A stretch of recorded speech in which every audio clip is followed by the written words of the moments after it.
जा समय ठाकुर जी ये चीर हरण लीला कर रहे कहा है, वह समय ठाकुर जी की आयु है 5.5-6 साल।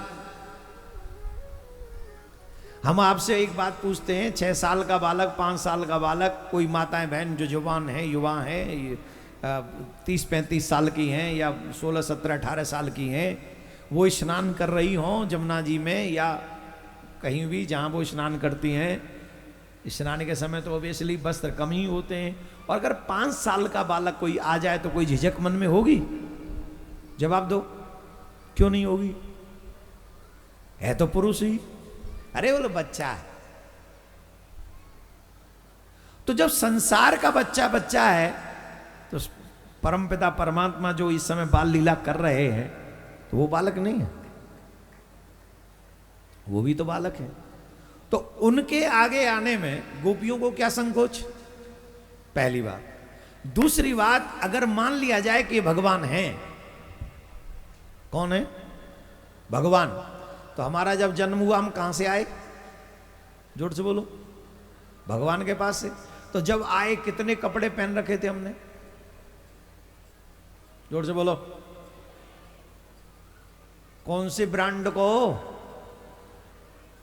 तुम्हारा कुर्ता पजामा, पैंट शर्ट, सूट हो, साड़ी मैयन की, लहंगा चुन्नी, कौन से ब्रांड की?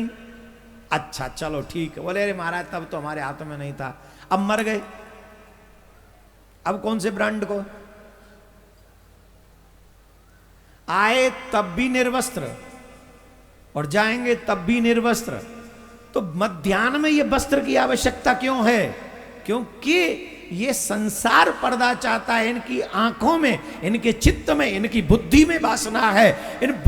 जिनकी बुद्धि में वासना है उनके लिए पर्दा आवश्यक है। परमात्मा के यहां कोई पर्दे की आवश्यकता नहीं। ये तमाम हमारे जैन मुनियों को देखो, नागा साधुओं को देखो, इन्हें किसी वस्त्र की आवश्यकता नहीं, न सर्दी में, न गर्मी में, न वर्षा में।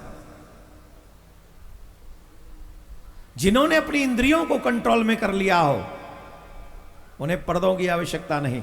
और भागवत के प्रारंभ में ये प्रसंग आता है जिस समय वेद व्यास जी महाराज सुखदेव जी के पीछे जाते हैं। यम प्रजोपेत कृत्यम द्वैपायनो विरह कातर आजुहाव पुत्रेति तन्मयतया तर्वोभिनेन्दुम तम सर्व। पुत्र के विरह में व्यास जी पीछे पीछे जा रहे हैं, आगे आगे सुखदेव जी जा रहे हैं। और जहां के सुखदेव जी जा रहे हैं वहां देवांगनाएं निर्वस्त्र स्नान कर रही हैं सरोवर में, देवताओं की स्त्रियां।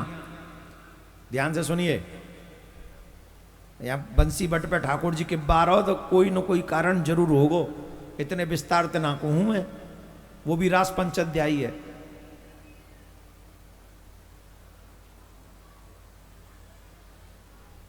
देवतान की देवियां स्वर्ग से यहां स्नान करने आई हैं, सरोवर में स्नान कर रही हैं।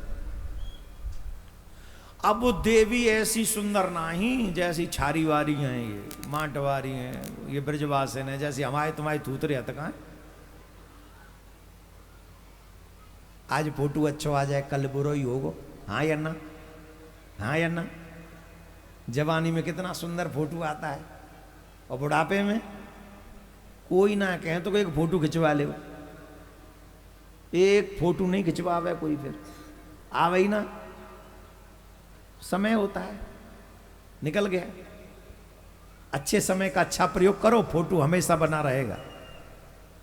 अब उस साधारण स्त्री ना ही, वो देवलोक की अप्सरा, जिन अप्सराओं को, देवियों को देखकर बड़े बड़े ऋषि मुनि ध्यानियों का ध्यान भंग हो जाता है। बड़े बड़े ऋषि मुनियों का ध्यान भंग हो जाता है। वो देवांगनाएं निर्वस्त्र सरोवर में स्नान कर रही हैं और सुखदेव जी समाधि में चले जा रहे हैं। उन्हें कोई मतलब नहीं कौन आ रहा है, कौन जा रहा है, कौन आ रहा है, कौन खा रहा है। निर्वस्त्र हैं फिर भी कोई टेंशन नहीं। गए सुखदेव जी गए और पीछे से व्यास जी आ रहे हैं। और व्यास जी वयोवृद्ध, दाढ़ी वाले, वेदों का विभाजन, पुराणों की रचना करने वाले व्यास जी, उन्होंने देखा अरे राम राम राम राम, ये स्त्रियां क्या कर रही हैं? अरे राम राम राम राम, निर्वस्त्र स्नान कर रही हैं सरोवर में। शास्त्रों में ध्यान से सुने सभी, पुरुष भी सुने, देवियां भी सुने, बच्चे भी। छोटे से बच्चे को भी निर्वस्त्र स्नान नहीं कराना चाहिए। एक वस्त्र जरूर होना चाहिए बालक के शरीर पे।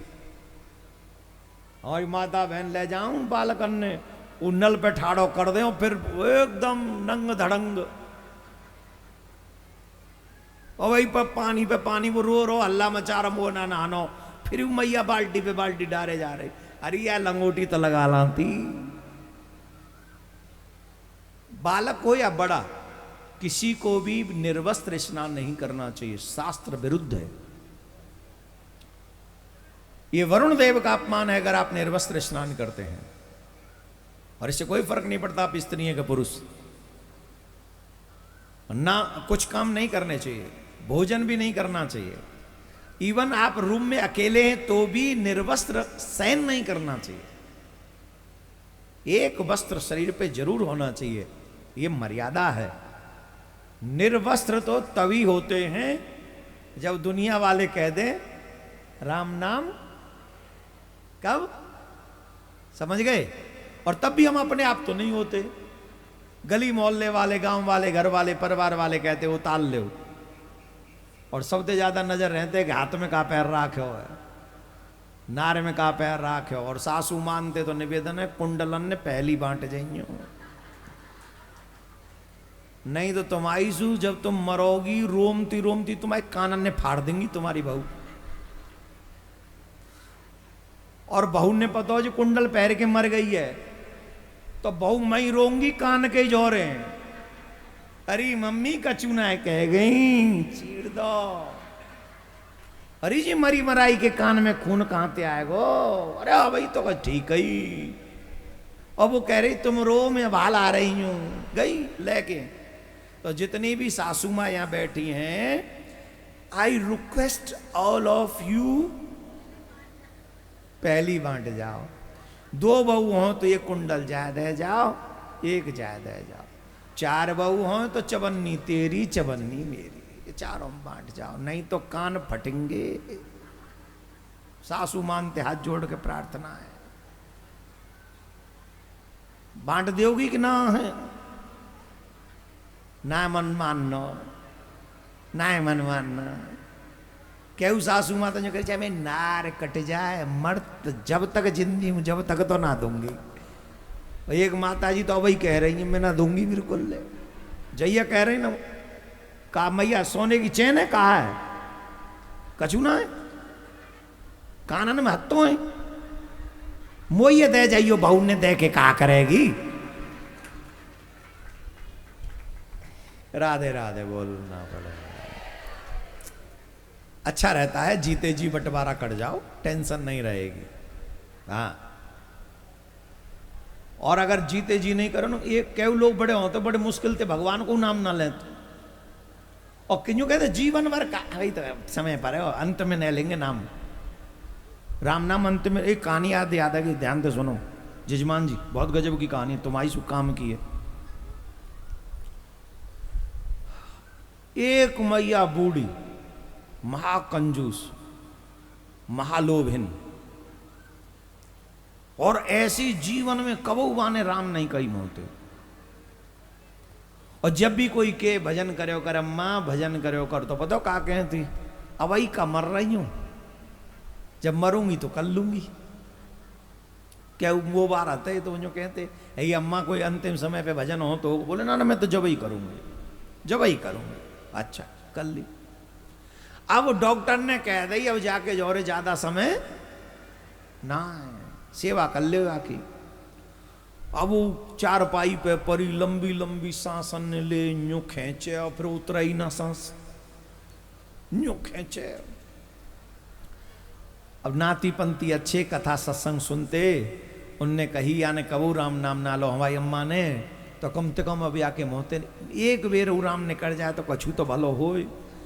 सो अम्मा ते कही अम्मा राम के, अम्मा राम के। वो अम्मा के बेटा कहा कर निकर रो ना है। फिर बोलो अम्मा ने कह दे राम कह दे, एक बेर तो कह दे। निकर रो ही ना है। और लंबी सांस तो आती, झट कहती निकर रो ही ना है। और वो नाती के हर बात हर चीज है तो बोल रही है, पर राम है ना बोल रही। एक बेर कह दे राम राम राम कह दे, राम राम राम राम ना तो मरो मरो ही कह दे। तो अम्मा बोली तू का कह रो निकर रो ना है। एक जनों कोई इंटेलिजेंट सो इंग्लिश मीडियम पढ़ के आया, मैंने कुछ उल्टा करना पड़ेगा। बोले तू हट मैं लिबाऊं अम्मा पे राम नाम, हट तू पीछे। वो पीछे हट गो, वो आगे आएगा। अम्मा अम्मा बोली हाँ पहचान नहीं है। हाँ घूरे को है। कौन को? घूरे को। घूरो तो जानते ही होंगे, क्या उनके नाम होंगे घूरे भूरे हैं? घूरे लाल है त्याओ भलो करे जी मिलो, जीवन भर घूरो घूरो करते रहेंगे। अरे राम चलो हाँ घूरे को है। अच्छा पहचान रही है? हाँ। तो अम्मा एक बात बता, तेरे मोते काना ने कर रो, पर उल्टो क्वेश्चन ही उल्टो कर दो। वो तो कह रहे राम राम के, ओके मोते निकर ही रोना है। फिर अम्मा अंते माने क्वेश्चन ही उल्टो कर दो, काना ने कर रो। अब तो बतावेगी। बोले काना ने कर रो तेरे मोते। तो अम्मा बोली अरे घूरे के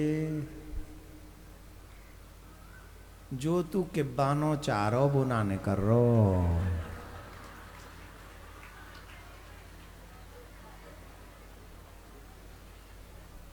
समझ गए?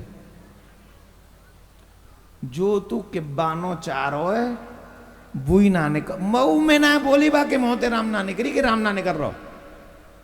अब ये समझो जीवन भर के पाप जब संग्रह हो जाते हैं तो अंतिम में भगवान का नाम निकलता ही नहीं है। इसलिए जब तक जीवित हो, बचपन से लेके जवानी तक, जवानी से लेके बुढ़ापे तक, जितनी बार हो सके भगवान का नाम अपनी जिह्वा से निकालो। Practice makes a man perfect. अगर प्रैक्टिस होगी तो अंतिम में भी निकल जाएगा। राधे राधे बोलना पड़ेगा, जोर से बोलो। बात समझ में आ गई? ठीक है, तो भगवान का नाम प्रैक्टिस करते रहो। कथा कहां थी? है बंसीवट पे, चीर घाट पे ही, हमारे गांव में ही कथा। जो मर्दी ते पे गांव में ले जा रहे हो तो निर्वस्त्र स्नान कर रही है और भगवान के आगे आने में, निर्वस्त्र आने में संकोच हो रहा है। और जब तक हमारे और बीच भगवान के बीच में पर्दा रहेगा तब तक हम भगवान से मिलने के योग्य नहीं रहेंगे। और जब भगवान ने कहा जैसी हो वैसे ही आ जाओ, तुरंत गोपियां आई। संसारिक दृष्टि से देखें तो 5.5-6 साल के बालक हैं, कोई फर्क नहीं पड़ता। और अगर आध्यात्मिक दृष्टि से देखें तो परमात्मा तुम्हारा तन नहीं देखता, तुम्हारा समर्पण देखता है, तुम्हारा मन देखता है। जब बच्चे छोटे होते तो मम्मी से कहते मम्मी शर्म आ रही है कपड़ा पहना दे। मम्मी चाहे नंगो रखे, मम्मी चाहे कपड़ा पहना के रखे, क्योंकि वो तो माँ है, उसके आगे तो कोई फर्क पड़ता नहीं। और वैसे ही जब बड़े हो जाएं तो पति या पत्नी के सामने हो तो भी कोई संकोच नहीं होता है, क्योंकि वो तो अपना ही है, उसके आगे तो जीवन समर्पण किया हुआ है। तो अगर परमात्मा को हम कांत रूप में भज रहे हैं तो भी पर्दे की आवश्यकता नहीं। अगर हम बच्चे के रूप में उनको भज रहे हैं कि वो हमारे माँ बाप है, हम उनके बच्चे हैं, तो भी किसी पर्दे की आवश्यकता नहीं है। परमात्मा के आगे तो जैसे हो वैसे ही चले जाओ, फिर तुम्हें और किसी की आवश्यकता नहीं होगी। जब गोपियों ने ये सब आगे आ गई तो भगवान ने वस्त्र दे दिए। और जब गोपियों ने कहा कि कब मिलोगे, तो रास करूंगो शरद को वहीं मिलियो तुम आए, वंशी वट पे मैं रास करूंगो तब तुम आइयो। और इस श्लोक में भगवान पिता रात्रि शरदोत फुल्ल मल्ल कहा। इसका मतलब है कि वही रात्रियां एकत्रित हो गईं जिन रात्रियों में भगवान ने गोपियों को यह वरदान दिया था कि मैं तुमसे वृंदावन में मिलूंगा। तो वो शरद पूर्णिमा की रात थी, सुंदर चांदनी छटक रही थी, जमुना की वो सुंदर ध्वनि कल कल करती हुई, चंपा चमेली इत्यादि के पुष्प खिले हुए थे, बड़ा माधुर्यमय आनंददायक समय था। और उस समय कन्हैया ने बंशी वेणुवादन किया, और उस वेणुवादन को सुनकर जा गोपी ने जब जब बांसुरी सुनी और जो काम को वो कर रही वही काम को मैं से ही छोड़ के दौड़ी। अब ठाकुर जी की आयु कितनी है? 6.5-7 साल। क्या 6.5-7 साल का बालक भी स्त्री पुरुष में भेद करता है? जवाब दो। वो भगवान है।